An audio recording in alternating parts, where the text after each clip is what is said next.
Stall to the right. Hunter on the move, racing back. It's over his head. It's gone. It's into the bullpen. This game is tied. This game is tied. David Ortiz.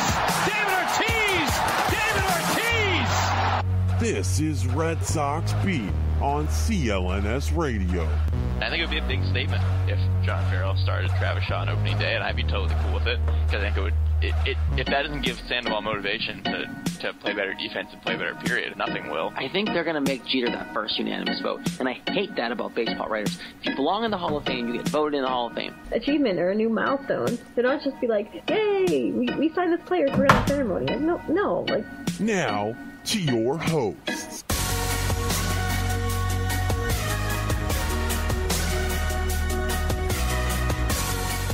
All right, everyone, welcome in to Red Sox Beat Podcast, of course, here on CLNS Radio. CLNS Radio, the leading online provider for audio-video coverage of New England professional sports. Of course, you can follow CLNS on social media, at CLNS Radio on Twitter. Facebook, you search CLNS Fans, you'll find us there. Don't forget to download the CLNS Radio free mobile podcast app for iOS and Android. Just go to your respective store and search CLNS Radio, and you will find us, and you can listen to all the podcasts on the network on that app. It's great, and it's free, so no excuses there.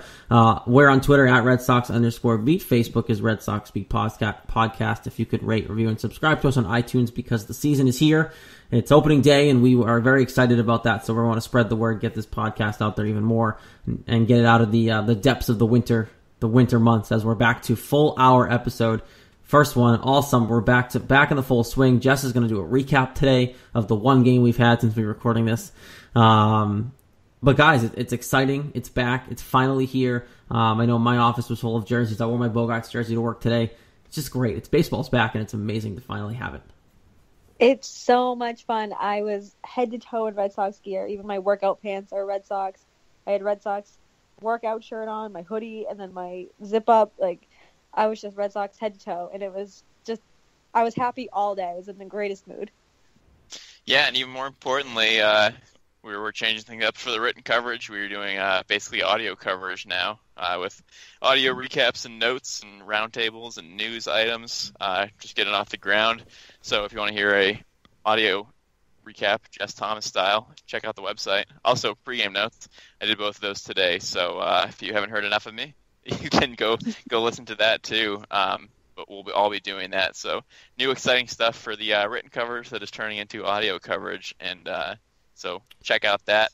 And once that gets up and going, subscribe to that too. We're going to roll it all out. It's going to be great. Yes, we will still see good sized opinion pieces though, correct? Columns? Yeah, we'll still do some written stuff too, but it'll be more audio focused now.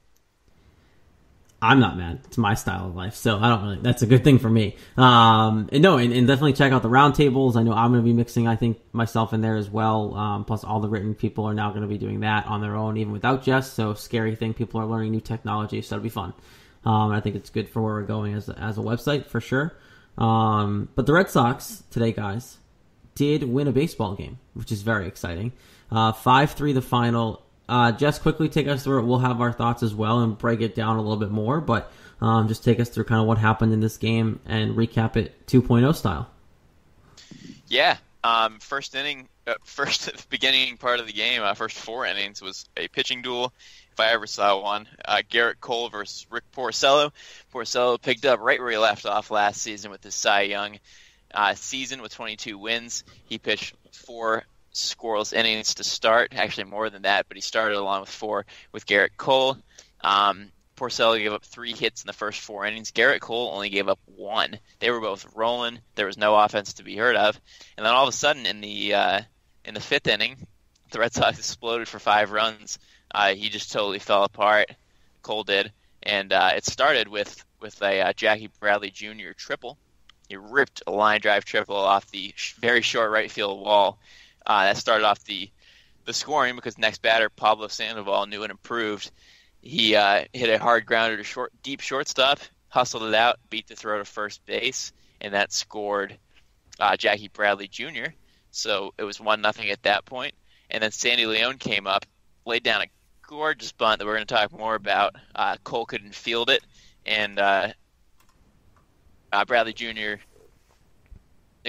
Pablo Sandoval went to second base, and it was first and second for Dustin Pedroia, who absolutely murdered a ball to center field. He hit it so hard, completely straight right past Cole. That made it 2-0. And then Andrew Benintendi came up and also absolutely scorched a baseball, 3-run homer into the bullpen, made it 5-0. That is all the runs the Red Sox needed. Betts got a hit afterwards. It was 6 straight hits, 5 runs, and the Sox batted around in the inning. That made it 5-0. Jackie Bradley Jr. also made a couple nice catches in center field in the 4th inning.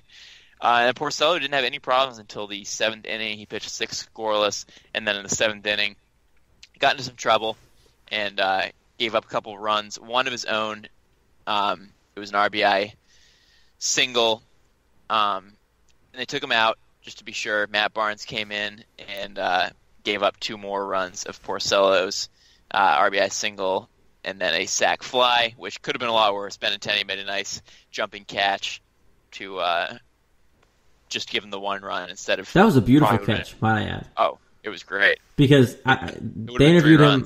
They interviewed him on EEI after the game, and I was listening on the way home from work, and he said that the reason why he had to jump was because he thought the ball had topspin, so he went in first, and then he realized the ball did not have topspin, and he had more of a backspin to the ball. So he's like, I had to time my jump right and hope to God it didn't go over my head. Yeah, it was a great catch. He saved the game, really, because they would have scored all the guys on base. Instead, they just got 1, and Barnes got out of it. So Porcello gave up 3 runs on 6 hits, 5 strikeouts in 6 1/3 innings. Got the win. And then the bullpen was a combination of several guys. We'll get to it when we discuss the game more here. But they got it to the 9th inning where Craig Kimbrell made it interesting as usual. He got 2 guys on base and almost a home run. It was a double off the top of the wall for Josh Bell. And then he got Starling Marte to pop out to end the game after hitting Adam Frazier with 2 strikeouts mixed in.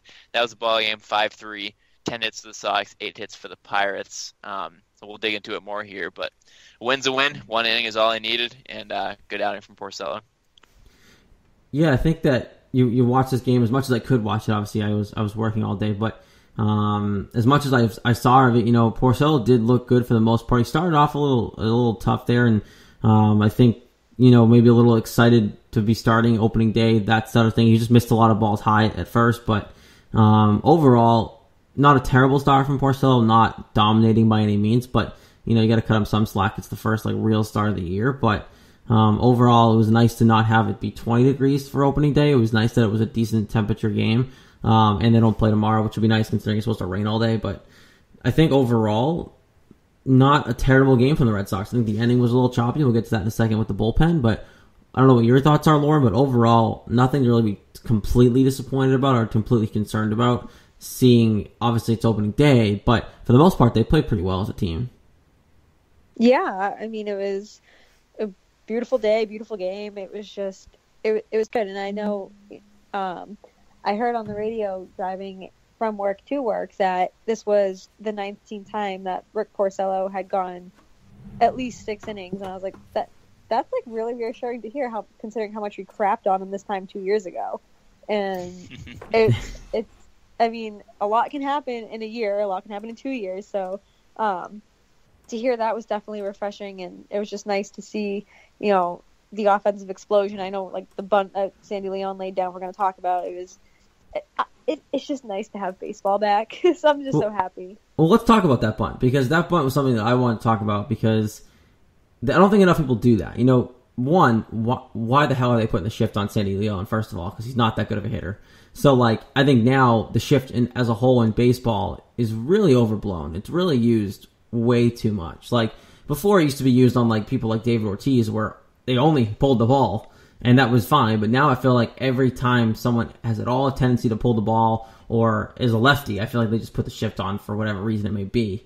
But for me, I look at Sandy Leon, 1, why put the shift on him? And 2, he finally did something that I think more people need to start doing in this game, is if you see a shift on, take the base. He batted 9th, put the ball on the ground, get the base, and then let the top of the order do what you're supposed to do. And that's what they did, and that generated a run, if not more. And it's because, as a team, they didn't take the bait and just have him try to hit opposite field. They took what it was given, they took the base, and now you have the top of the order with a guy on base, and that's what you always ask for.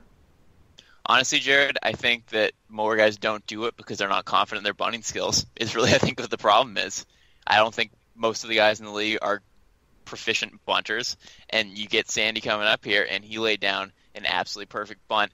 All the confidence in the world, first pitch, no problem. It looked like it was like, Jacoby Ellsbury or Coco Crisp laying down a bunt. Like, it was like perfectly executed. It looked like he was an outfielder, a quick, speedy, stolen base outfielder, and he's a slow catcher. A little Ichiro bunt? Yeah, Ichiro, exactly. Any of those guys, it was perfect. And then, like you said, top of the order's up after that, and then they scored 4 more runs immediately after that in the next 2 batters. It was hugely important, and it doesn't happen enough because guys aren't good enough at bunting. So if that's not motivation to bunt, I don't know what is. Is that an American League thing, or is that an MLB thing? I don't think most guys, period, in the league are just like the quick, speedy, stolen base. Like I said, those guys, they're good at bunting. It doesn't really seem like anybody else is. Yeah, Jess, you nailed it right on the head. It's a confidence thing, and I know, I played softball, so I never bunted simply because of that. Like, I knew I couldn't lay it down. I always popped the ball up. I could never get it where I wanted it to be, and so I bunted, I think, twice in my entire career that I played softball. And I think it's like a mental thing too. And, you're up there and you have the position that you're in. You're like, oh, what can I do to get myself on base? What can I do to advance the runners? Like, if you don't have that confidence in yourself, you're not going to be able to do it. And Sandy just, like you said, it was just a perfect bunt. He just executed it perfectly. And he was just like, oh, I'm going to do it. And he did it. And how often do guys pop them up or strike out because they can't get the bunt down 3 straight times? They stand up there for like 5 pitches and either foul it off or get their hands back just in time so it's a ball. Like, they're completely uncomfortable with it, and it's just like a train wreck, and you're just sitting there waiting for it to be over. And then when you find guys who can actually bunt, you're like, wow, this is how it's done. You don't see it that much. No, you don't, and that's why it's nice to see, because so many times, even I hate to always bring him up because I want this team to not be involved around David Ortiz, but there were so many times where I was like, David Ortiz, just please drop a bunt. Like, for the love of God, you'd be on like second base if you just dropped the bunt and ran around to second by the time someone got to the ball, because they played the shift so much on Ortiz. And like, I know it's a terrible example because he's so slow, but like, right. There are other examples around the league that you could think of that realistically, if someone pulled the ball, like I know Victor Martinez gets shifted on a lot and easily could lay a bunt down. I've seen him do it and could easily get a ball. I know he's a power hitter, but like Sandy Leon's a great example. Jackie Bradley, Sandy Leon, these guys are going to hit bottom of the order. Obviously can bunt, but need to do it more often. I don't know why in the world the Pirates are shifting on Sandy Leon, but I'm very happy they actually took advantage of it. You got to have enough confidence as a hitter that you can bunt the ball past or deep so the pitcher has to fumble it like Cole did, or deep enough past them so that nobody can get it because nobody's there at third base. Like, you got to be able to bunt that hard enough. Like, you should be able to do that in addition to like sacrifice bunts and everything. It's just, that shouldn't be that hard. If there's nobody on that side of the field, you just bunt the crap out of it, get it on the ground, and it's like a grounder, and then nobody gets it. Do you think teams don't practice this enough in spring? Do you think teams don't practice bunting enough anymore? That's exactly what I think. Yeah, it's got to be it, because you watch batting practice, you watch fielding practice. You don't see a lot of practices devoted to bunting, and you don't really see people bunting in batting practice, period. Yeah, because I remember you growing up, and I hate to use this, but I played baseball, and like every time you get into a cage, no matter what level you're in, you take 2 or 3 bunts and then you swing away. It's what it is. You got to get those reps in, or you're not going to remember how to bunt the ball. And that's something you don't see as much anymore. Obviously, we don't see BP a lot in the majors live or video of it too much, but I don't think they're doing it that much anymore. And bunting is a huge part of the game strategy wise. I think it's more of a thing, obviously, in the National League with small ball and all the double switching, and just everything is more of a strategy game than it is in the American League. So it might be happening more there, but then you have Madision Bumgarner hitting 2 home runs instead of bunting like pitchers used to. So who knows anymore? Yeah, I think it's an overlooked part of the game. But in spring training, we heard several different people say that the Red Sox are going to focus more on bunting, hit and runs, stolen bases. So like, if this is a sign of things to come, I mean, they executed it in game 1. So if this is how it's going to be, I think that's great, because there's a lot of games during the season where the Sox and other teams are just not generating enough offense. So if you're able to bunt and hit and run and steal and all of those things, then that's a way to spark the offense instead of just grounding out and flying out and getting shut out or getting one run in a game. Like, that's how you generate runs. Great example today, 4 runs right after a bunt. So if this is a sign of things to come, that's a really good sign.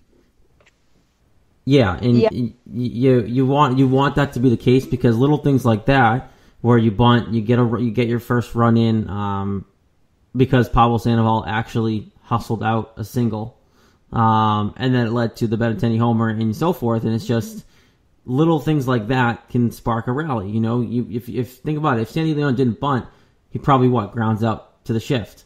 So, and that's me being the pessimist in me, but Sandy Leon's not a great hitter. So my opinion is he probably does ground out to the shift if he swings away, but he took advantage of what was given to him.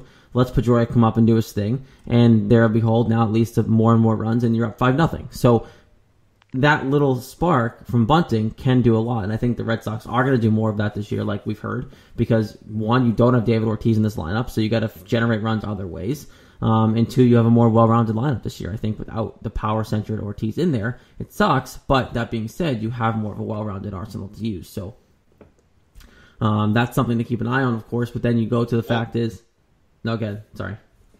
I was just going to say, during the game, Jerry Remy just kept harping on how great of a bunt it was, because it didn't just spark the team; it also rattled Garrett Cole. And I mentioned this in my recap earlier. My recap for the site, not during the show. It looked like they showed a replay, and Garrett Cole was staring into their dugout, into the Pirates' dugout, and what they were speculating was that he didn't want to have the shift on Sandy. They did it, and then it left him alone to field the bunt. So it rattled him. He didn't field it, and then he gave up all those runs. So, I don't think he wanted the bunt to be on. So since it rattled him, he was pitching lights out before that. He was unbelievable. He was right, too.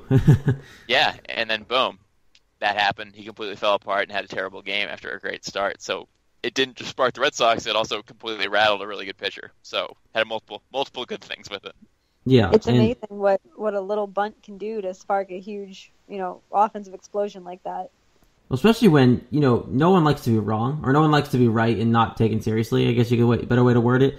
Clearly he was right if that was the case. If he didn't want the shift to be on, and the Pirates just put it on anyway, especially for a guy like Sandy Leon where you don't really need it. He was right, and now he got screwed over because of it, and then it's hard to come back from that. And obviously, you have to be mentally strong, but some pitchers are psychopaths, some pitchers are mental cases, and some pitchers can't come back from something like that, and that was showed. And that's how they got the 5 runs. One thing that really piqued the interest, and one thing that really shocked me, was the fact that Pablo Sandoval looked pretty good today. He's been having a spring, but it translates well because, Sandy drops the bunt, and you do these other things, but Sandoval, guys, hustled an infield single and got a hit. He got an RBI infield single, but he hustled down the first base line, and there wasn't fat rolling around, there wasn't anything coming out of his belt. It was just straight hustle, and it was pure joy, and it was really good to see. It was so funny because I was streaming the game at work, but I didn't have any volume on my computer, so it kind of sucked, but I had stepped away, and then I looked at my phone, it's like, Sandoval reaches on infield single, and I was like, wait, what? What did I Typo? just read? Typo? And, lo and behold, and that's what I want to see. That's the hustle I want to see. That's what I want to read. I want to look at that and not believe what I'm reading, and then go see it and be like, that's incredible. It's kind of like when not to bring up David Ortiz again, but when he would get an infield single, it's like, what just happened? What is going on? Because it's just not something that you see every day from somebody like Sandoval, especially with the season he had or lack thereof last year and everything he encountered and endured. And it was a very good and positive start for him. Yeah, it was good. It was good to see. It was a little bit of a mixed bag for him today because he did have an error and also struck out twice. Obviously, strikeouts will happen. He's kind of a free swinger. His error was terrible. It was a routine grounder, short throw, and he just threw it straight into the ground. It was pathetic. Fortunately, Porcello got out of it, but to see him get the RBI single and to hustle down the line, and he just looked thin. He looked like he was moving well, and so obviously it was a mixed bag of things, but just to see him in the action, playing well, and having him hit 8th. What a weapon to have someone like that hitting 8th. That's incredible. Yeah, no, and I don't think he'll be hitting 8th forever. And we'll get to lineup in a second. But Lauren, basically, if your TV was if your thing was on mute, you could have put like that, and you put exactly pictured. And that's what I was thinking in my head as he was running down to first base, because literally he was fast. Like, I mean, as fast as he can be.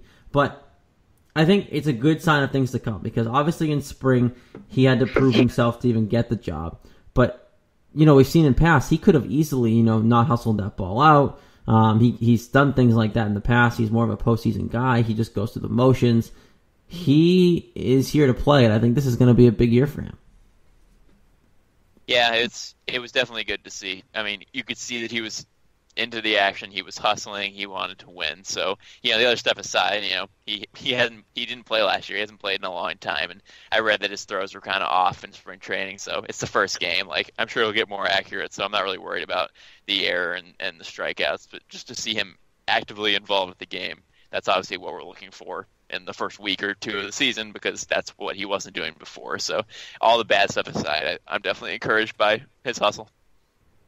Yeah, I mean, you couldn't expect, or you couldn't want to expect like anything less than what he gave you today. Like, that's exactly what you want to see, and I really think he's just building off last season and really putting in the work that he says he is and that he did all spring. And we saw him; he had a hell of a spring. And now, I know it's only game 1 of 162. We got a long way to go, but if this is how it's going to start, I'm only thinking he's just going to keep it going, because you're going to want to hear the fans cheer for you. You're going to want to use that as motivation to just get them behind you again, because right now we're not completely behind them.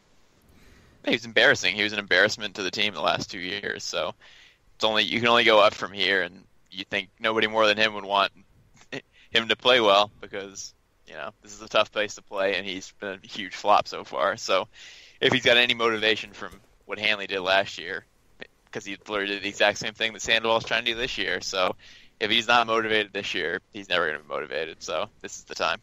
You and possibly Pablo Sandoval are listening to the Red Sox Beat podcast. Our opening segment is powered by the SeatGeek ticketing app, the smartest and easiest way to buy and sell sports and concert tickets. Get a $20 rebate on your first purchase by downloading the free SeatGeek app to your phone.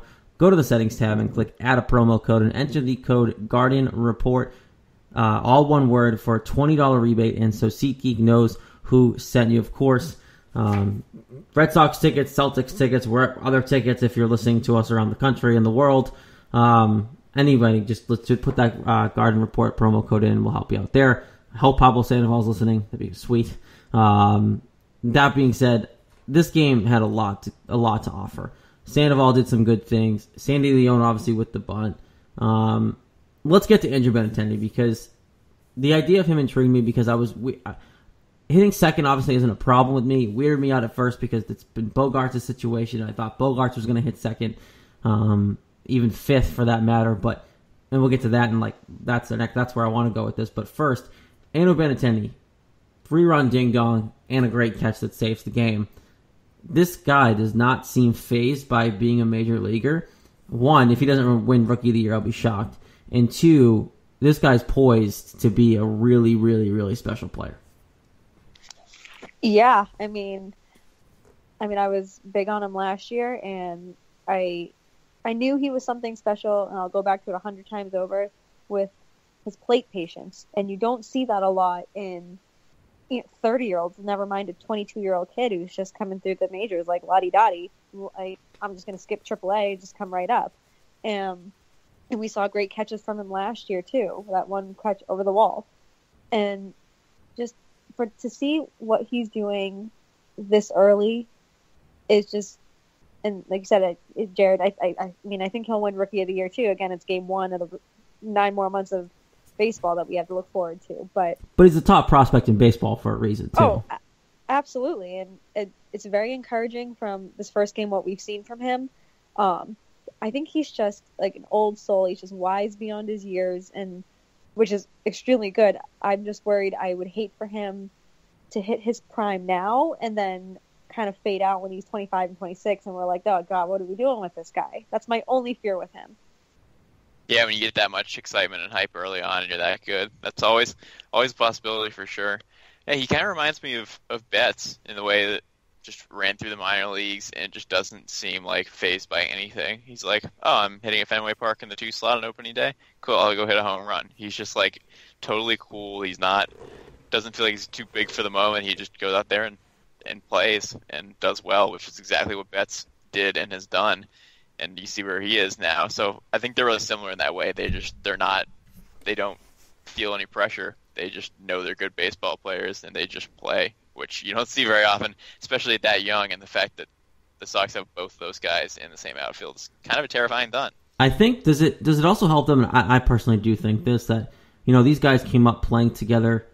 I'm not really playing together because obviously Benintendi didn't, but all these younger kids playing together down in AAA for a little bit has to have helped the ease of like stress because they're used to playing outfield together. And Benintendi comes up and plays outfield with these guys, and they're not playing with anyone who they looked up to. They're not playing with veterans. They're playing with guys pretty much their age for the most part.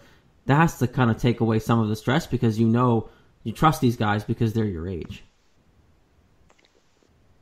Yeah, I totally agree. It's when you're comfortable with the guys you're playing with. I mean, yeah, like what Betts is 2 years older than Benintendi. Bradley's 4 years older. Like they're all low to mid 20s, so they've all been through the system in a reasonably close proximity of time. And Betts and Bradley came up together for the most part. So exactly, like Bogart's the same age. Like they're all the same age. So that's obviously got to help, and to have that many great young players all playing together at the same time, that's why this team's going to be good and why they were good last year. It's to have players that young, this good already is pretty scary for the rest of the league, I'm sure.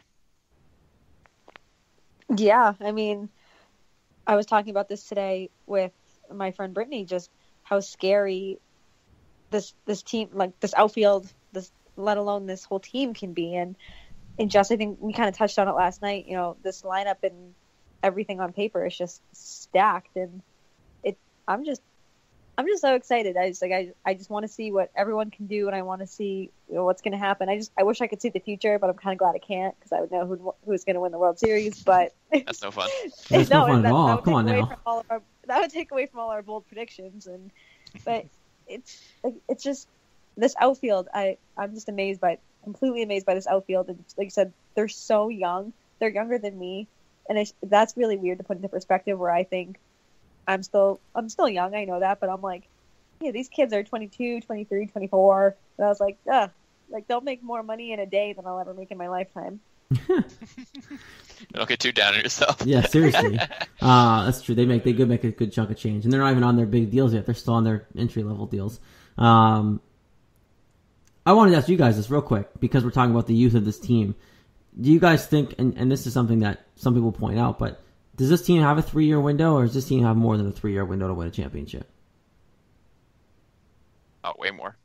Yeah. I mean, I want a championship now, next year, for the next 7 years, but I think the window is much more than 3. If some of your best players are all between like 22 and 28, I think the window's open for a long time. Only reason why I can see, and obviously it's Maz's point on the Sports Hub, and that's why I bring it up, because I listen to him avidly, but I bring it up because I can see where he comes from in the sense of, in 3 years, Chris Sale's up, in 3 years, David Price could be out of here, probably not, but like, all these young guys are up in 3 years too, so you're going to move some missing parts. Now, I don't agree with them because I think that, yeah, your team won't be exactly the same after 3 years from now, but who's to say that Chris Sale doesn't stay? Because if you do well here, he's clearly said he's excited to be here, and he's going to embrace being here. He got a standing ovation today being introduced, and he wasn't even pitching in the opening ceremony. He's not even 30. Yeah. So he's not old. I don't think he's going to want to leave by any means. It wasn't really the age. I think it was more of wanting to leave Boston or like staying in Boston. But that being said, the dude got a standing ovation, hasn't even pitched a ball yet in a Red Sox uniform in a regular season game. So I think he'll like it here. I think he's the type of personality, we've talked about this, he's going to fit in here. I can see why he would think that the window's lower, like 3 years, because of the contract situation. But even if you do lose like Bradley, out of the ones, Bradley, Betts, Bogarts, those guys, even if you lose Bradley, who cares? You still have the other guys. Like you're not going to be able to keep all of them per se, maybe, but you definitely are going to keep a bulk of them. So I think the window's got to be at least 5 minimum, just because of the situation you have. Yeah, I think 5 is a good kind of marker because that's probably how long Pedroia's going to play for, so to have his veteran influence.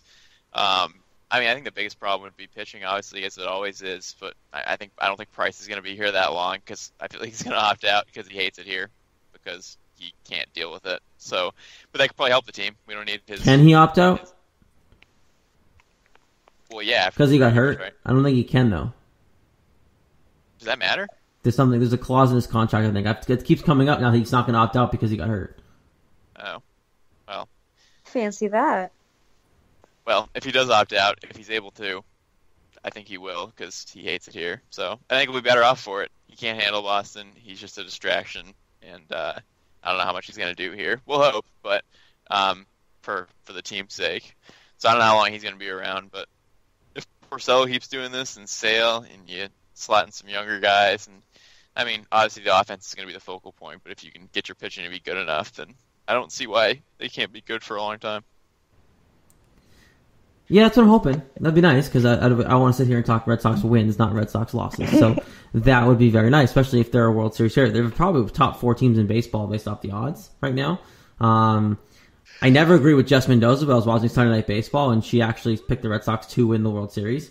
Right. And I never agree with Jess Mendoza, like ever, because I think she's terrible in the booth. But that being said, I'll obviously hope that comes true. Going to this game, too, one thing that intrigued me is the batting order. Now, Farrell said before the game it's a left-right thing. It was a flow of the order thing. But Bogaerts was hitting 6th today. Mitch Moreland hit 5th. Like, I understand to a certain extent the matchups, left-right thing, but Bogaerts should not be hitting under Mitch Moreland in any circumstance. I don't know. I was fine with it. Yeah. But Mitch Moreland's not a good hitter. I thought he'd be hitting like 8th or 9th, not 5th. I think he's a good hitter. Have I been misled? I thought, hasn't he hit over 20 home runs like 3 or 4 times? I think your love affair for Bogaerts is just getting in the way of this. But my point is he's coming off a really good performance in the World Baseball Classic. I understand you want to have Benintendi hit 2nd. I get that. I'm not trying to get him back up to hitting 2nd. But why wouldn't you have a guy hit 5th when Mitch Moreland isn't that great of a hitter? And dude, I would have had Pablo Sandoval hit over Mitch Moreland. You need to look at Mitch Moreland's numbers, my friend.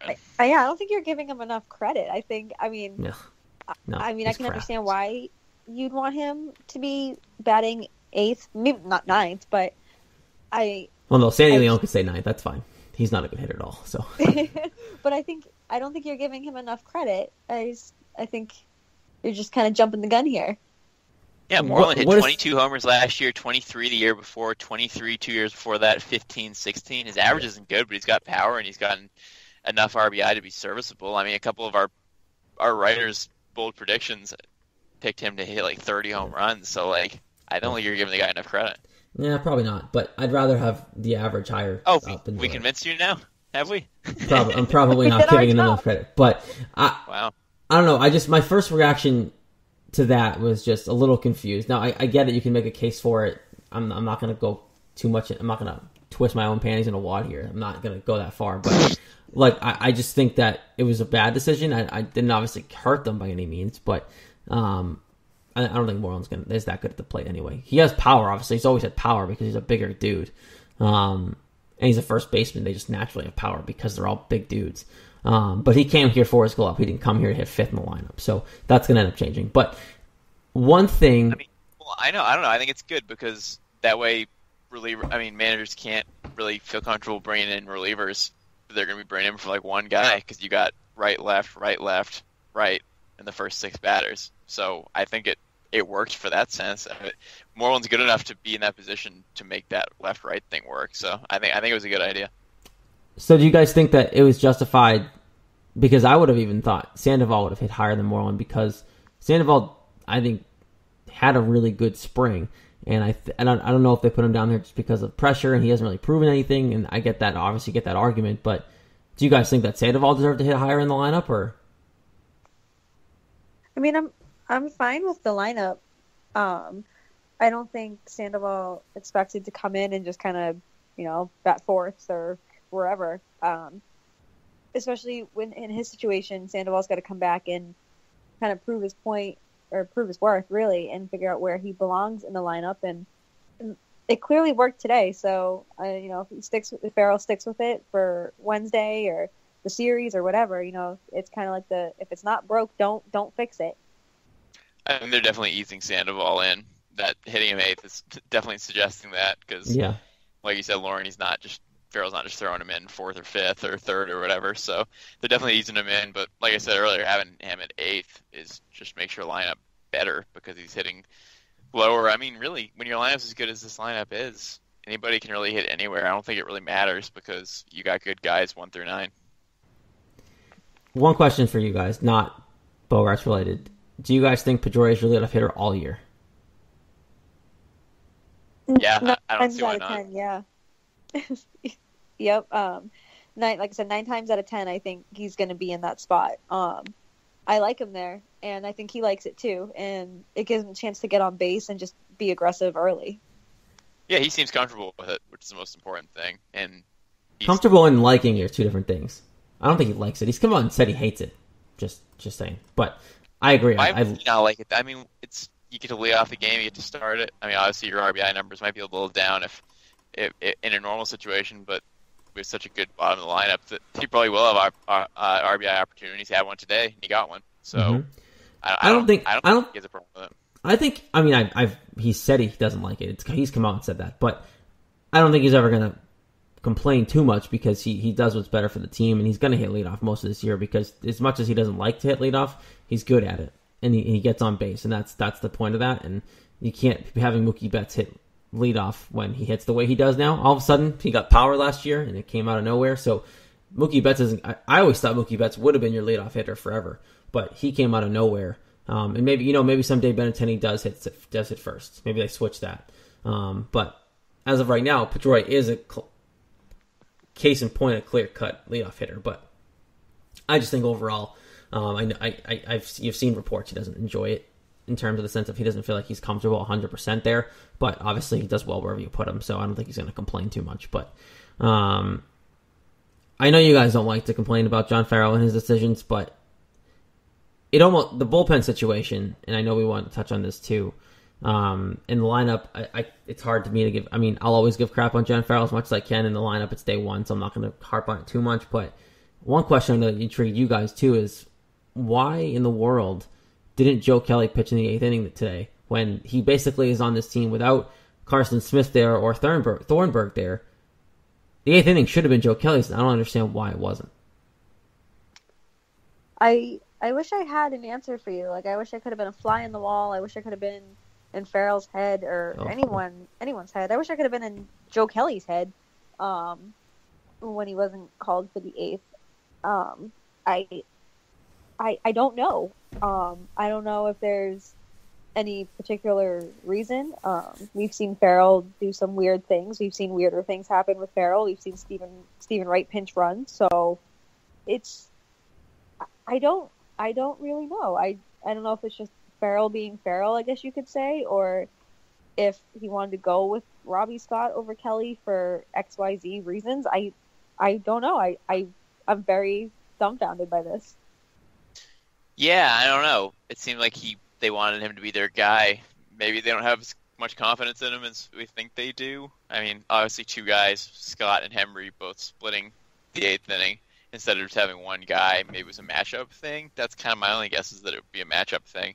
It's early in the season. I'm not sure what the matchups exactly would be in that situation, I guess, from previous years. But that's my only guess is a matchup thing, because otherwise you think that Kelly would be starting the 8th inning with Smith and Thornberry out, obviously. Maybe they don't trust him as much as we think we do. Which is weird, because, I mean, everything that we saw, as much as spring training can tell you something, it was lined up for Joe Kelly to be the 8th inning guy with these injuries. So that's why I think that it just threw a lot of us off, including I know it did you too as well. It's just when you have a guy who clearly is the 8th inning, should be the 8th inning guy, and I understand you have other guys you might enjoy and might like the idea of, but in the 8th inning when you need someone to throw the ball hard, Joe Kelly I don't think Joe Kelly would have had a problem. And it's just, obviously we don't know what's going on in Farrell's head. No one ever does. and we don't know what their thought process is. I didn't even see anything after the game explaining it. I might have missed it, but I just don't understand why. You have a guy like Joe Kelly who clearly is good in a one-time through the kind of order situation and throws gas, and he's primed for an 8th inning setup type role, especially with the injuries this bullpen has at the beginning of the year. It doesn't make sense for any reason why Joe Kelly wouldn't at least got the first batter, if not the attempt to have the whole inning, and then have those guys behind him, because I feel like he should be that first option. I'm surprised Joe Kelly didn't see any time at all coming out of that bullpen today. Especially with the off day tomorrow. And obviously a decent amount of bullpen guys pitched for the little amount of time they had.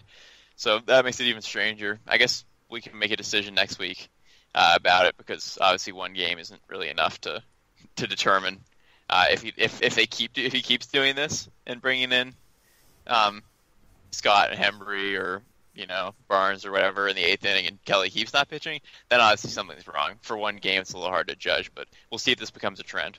When was the last time Joe Kelly pitched? Do we know? I have no idea. I don't either, but I wasn't sure if you guys know off the top of your head. I don't have it written down. Come on, Lauren. You're the one supposed to have all that written down. Joe Kelly will log out. I wasn't sure, because, it could be that situation, too, where he just recently pitched and they didn't want to get him in today.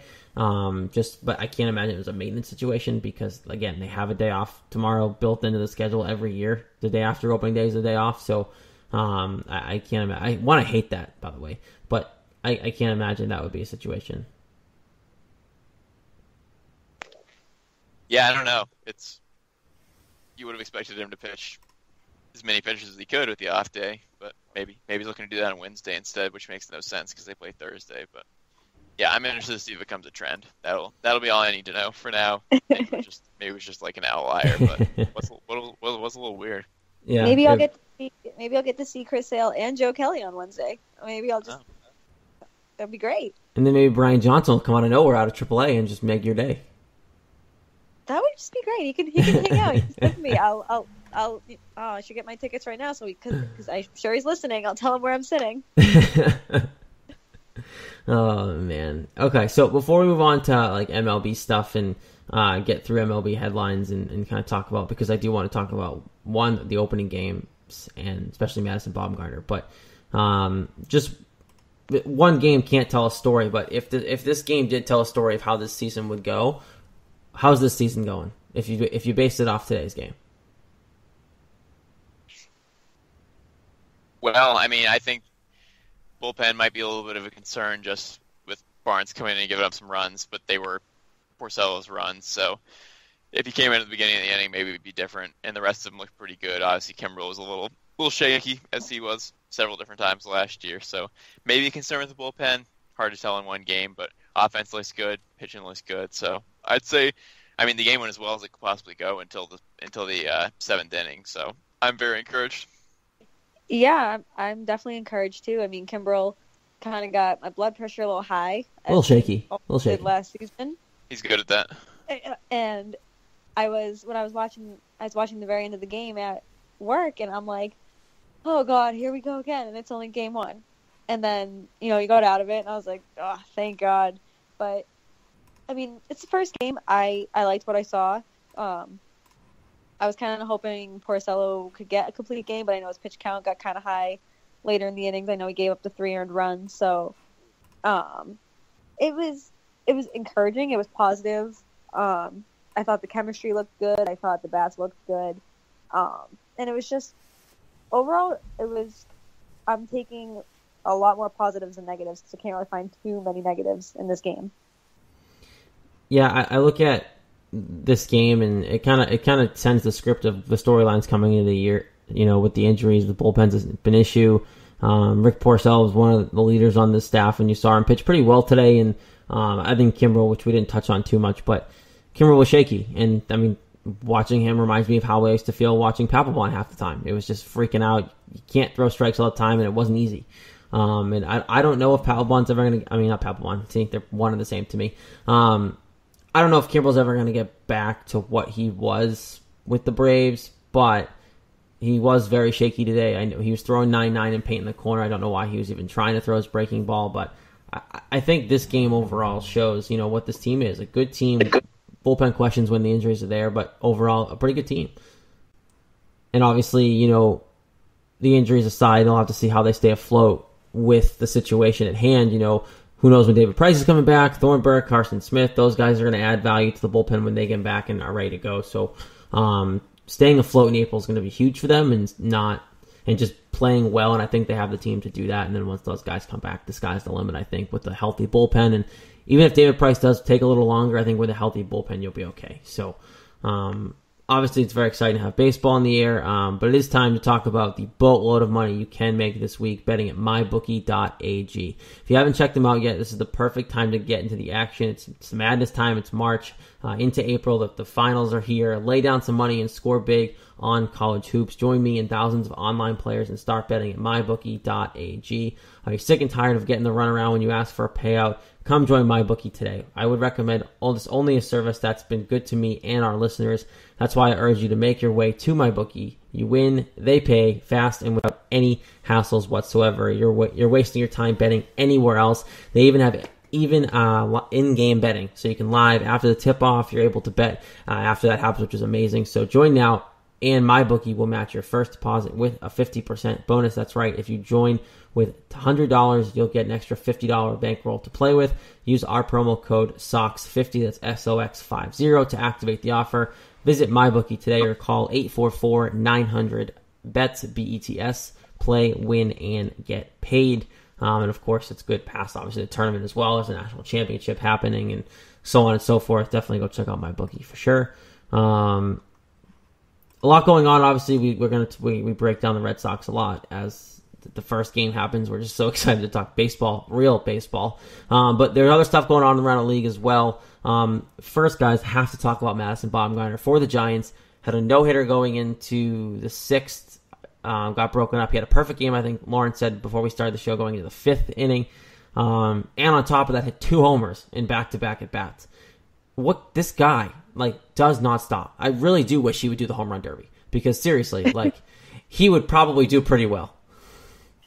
I would love a pitcher home run derby, but I'd put him in the regular home run derby. Are you kidding me? He'd probably kill it. I'd love to see just all the pitchers do it too. It'd be awesome. But I think the funniest part about everything, the most amazing stat about all those stats you threw out, is that 2 home runs and back-to-back at-bats never been done by a pitcher. Struck out 11, had a no-hitter going into the 6th, perfect game through 5, and the Giants still lost the game. And that it sucks for Bumgarner because that's an amazing thing that he did. It's something that's going to be talked about for probably the whole season. It's always going to be brought up, but they lost the game, and nobody likes losing on opening day. And I feel like I kind of feel like that's the loss is going to overshadow what he did just because they lost, and it kind of reminds me of, David Price had 13 strikeouts, but he gave up 9 runs. So, what's the point of having all that just to lose? But amazing nonetheless. And this is probably something we won't see unless he does it again this year. But what can't he do? Yeah, it's always tough in a loss, but 2 home runs for the dude. He's nuts. He's such a good hitter. Why is he a pitcher? Oh, wait, they were bombs too. Those homers were no joke. Yeah, I don't know how he hits so well. How do you focus on hitting that well when you're pitching that well? How do you do both? It's like Superman over here. Yeah, he's a great pitcher. He's a great player, and gotta get the wins though, which I'm sure they will because they're good. But Torey Lovullo got his first win. Go Diamondbacks. Yeah, nice on an exciting game. Obviously, with Diamondbacks with the walk-off too. But Bumgarner is just a stud. He's awesome. We have to talk about that because never alone do you see pitchers hit 1 homer, but 2 in back-to-back. It's ridiculous. But one other game that we wanted to touch on was the first Sunday Night Baseball game where Jess Mendoza didn't make her prediction of the Red Sox winning the World Series, but it was Cubs. It was the Cardinals. Cubs' first game as defending world champions, which is still weird to say. John Lester was on the mound, and for the first 8 innings, 7 innings, whatever it was, we had a really good pitcher's duel. It was a really good game with the Cubs and the Cardinals. Yeah, that was a wild way to end my Sunday night. Besides chatting with Jess, Roundtable. Side note, wild side, Jess Thomas on a round table. Yeah, that was our wild Sunday night. That was our Sunday fun day, and I really thought the Cubs were gonna win it. I know it was close, and I know it came down to a walk off, but I can't root against Lester. I never will, but I really thought the Cubs had this one in the bag, and it's definitely a bummer to start the season that way. But it's one game at 162. They're going 0 and 162. Get ready for it. Funny thing is, Lester tweeted out after they lost. He's like, "That was a crappy way to lose. There goes the undefeated season." Yeah, I saw that. Too funny. Yeah, I mean, I'm sure they'll still be good. But if you guys listen to our roundtable from last night, I predicted the Cardinals to win the Central and actually picked them to go to the World Series. So I'm not in the Cubs bandwagon. They're going back down. Who are the Cardinals playing there, Jess? I haven't played the Rangers. Oh, that's a different one. Isn't that very interesting? Like it's It intriguing. is. I would have picked like the Astros before the Rangers if you wanted to pick like a random team. No, the I Rangers picked had them 95 at- wins last year. I know. No, I meant like one of the teams that aren't like the Red Sox and the Indians. Right. It seems like no, that's the popular Their choice. division. I picked the Astros to win their division. If that makes you feel better, Jared. That does make me feel a little better. Thank you, Lord. I want to pick the Red Sox to win the World Series, and obviously I always root for that, and I want to pick it too, but I blew that one in our prediction segment. I said the Sox were going to lose in the ALCS, so they're going to lose in the ALCS to the Rangers, and then the Rangers are going to lose to the Cardinals in the World Series. But none of that's going to happen because the Red Sox are going to win the World Series, so forget anything I ever said. One thing that I expect for the Cubs this year, and he had a big game the other night, is Kyle Schwarber. Because, last year he didn't play the bulk of the year, and they still won a World Series. Now, he has a tremendous battle. Obviously, we saw him hit in the postseason when he came back in the World Series and did really good things for that team. Two hits on Sunday night, including a double.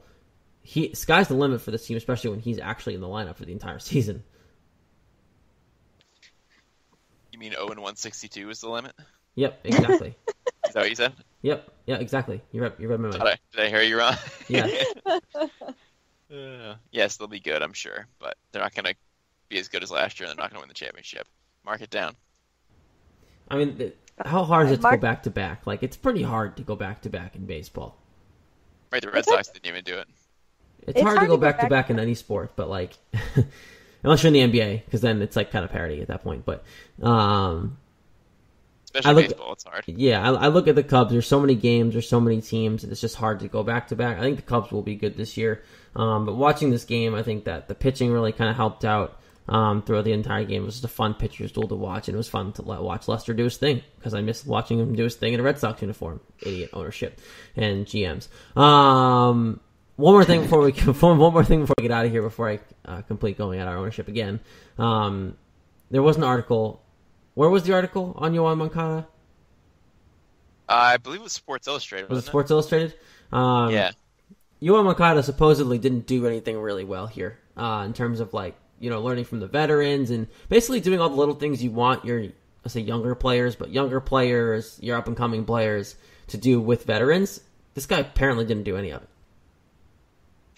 Yeah, it's concerning. I mean, not so much for Boston anymore, but he's not our problem. But to think that he's 20 years old, if I was in a clubhouse with David Ortiz, I'd be soaking that in. I'd be following him around like a lost little puppy and just gaining. Just picture Lauren on her hands and knees with puppy dog eyes following David Ortiz around the Red Sox locker room. Totally would. But you need to think, like, these are the people that, he grew up watching, and now you get to learn from them, and you're just kind of going to be some cocky jackwagon and just be like, nah, I'm going to do my own thing. And I know he's a strong guy. I know I think he's going to be okay, but it's definitely concerning that this young and you're kind of going to give off that attitude. Like, soak it in, get this knowledge, get advice, because that's how you're going to learn. That's how you're going to be a better player. And you're not going to be a better player just by being a jackwagon. Jackwagon. Jackwagon, Yeah. a weasel. Yeah, it was interesting to read the article and just how he didn't really like hang out with the veterans. He didn't do extra batting practice, didn't do extra fielding, and the most the most interesting thing to me that I read was that they said that he was like doing things alone after like a short period of time. So like I think he was probably rubbing off on people the wrong way. It seems like he was just using his jacked muscles and his big contract. He thought that was just going to carry him and he didn't have to work. And then obviously he came up here and struck out 9 straight times and looked like he had never ever seen a curveball in his entire life. So he clearly didn't put the work in, and now it makes more sense why they felt better about trading him and keeping Benintendi, because I don't know a lot about Benintendi and what he does behind the scenes, but I'm going to go ahead and gander a guess that he probably worked harder than Moncada. So I am happy that they did what they did. It seems that Benintendi is a very like hard-edged, straightforward guy. Like he seems like he likes the spotlight in a good way. He does the work behind the scenes. You know, he hit for his homer today. He pointed up to the monster seats to his parents, like who were sitting up there today. He seems like he does all the little things right, where now we know, and I don't think this is just a smear campaign because it wasn't out of the Boston media, Moncada does everything behind the scenes the wrong way, and you have to think that this is a huge factor of why they traded him and not Benintendi, because you know Moncada has the ability potentially on the field, not 100% as ready, obviously, as Benintendi is Major League-wise. Benintendi obviously is Major League ready, we saw that today especially, but Moncada is going to be a great player in this league, but now he's knowing all the off-the-field stuff with his story, too. You see him trending more towards a Yasiel Puig type than you do an Andrew Benintendi type. Something else I just remembered from reading from the article, he wanted to buy 10 sports cars at once. Wait, what? Yeah, and they were like, maybe you should get like 2 or 3. And I was like, even what? 2 or 3 is like, what? Yeah. How about just one? Buy your mom a house. Right. Like, and that's the thing. Like, he was so focused on off the field stuff and like the cool stuff and the money stuff, not what was on the field. Like that's all you need to know right there. The car thing. I mean, that's not good for his sake. I don't know what he's gonna do in Chicago, but clearly he didn't get off to a good start here. No, and that's exactly why you saw him struggle when he came up last year. A couple of bats, they gave him an opportunity, and they kind of showed him everything he had to with the curveball situation. I'm sure there was attitude behind the scenes now, knowing this. And Benintendi's flourished since coming through all the ranks last year. He flew through the minor league system and earned a spot and hitting second on the opening day roster this year. It's fastest turnaround time I've ever seen in terms of a young kid coming up and playing and having an impact in the majors so quickly. So. A lot going on. Red Sox opening day in the books. 2017's kicked it off, and they're undefeated as we record this, which is very exciting to say, as baseball's back in full swing. This podcast will be available for on-demand listening, of course, on CLNS Radio, on iTunes and Stitcher, as well as the CLNS Radio mobile podcast app. Don't forget to follow CLNS on Twitter at CLNS Radio. Facebook is CLNS Fans. Don't forget to download that free mobile app. There's no excuses, people. It's free.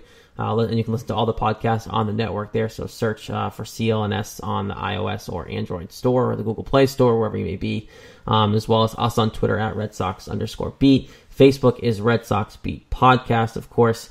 We are brought to you by ZipRecruiter. You can start using ZipRecruiter for free now by going to ZipRecruiter.com/sportsfan. Also, Audible. If you go to audible.com/try now, you get your free audiobook. Shout to MyBookie. Shout to SeatGeek as well. We'll be back next week as we'll have a full week of baseball to recap. Jess Thomas will be back in full swing with the recap and a whole week's worth of baseball to talk about. It's here, people. You're out of the depths of the winter. They played baseball at Fenway Park. Everything's going up from here. The Red Sox all want to know. For Jess Thomas and Lauren Campbell, I am Jared Scally. This is Red Sox Beat. Happy baseball season, everyone. We'll be back next week.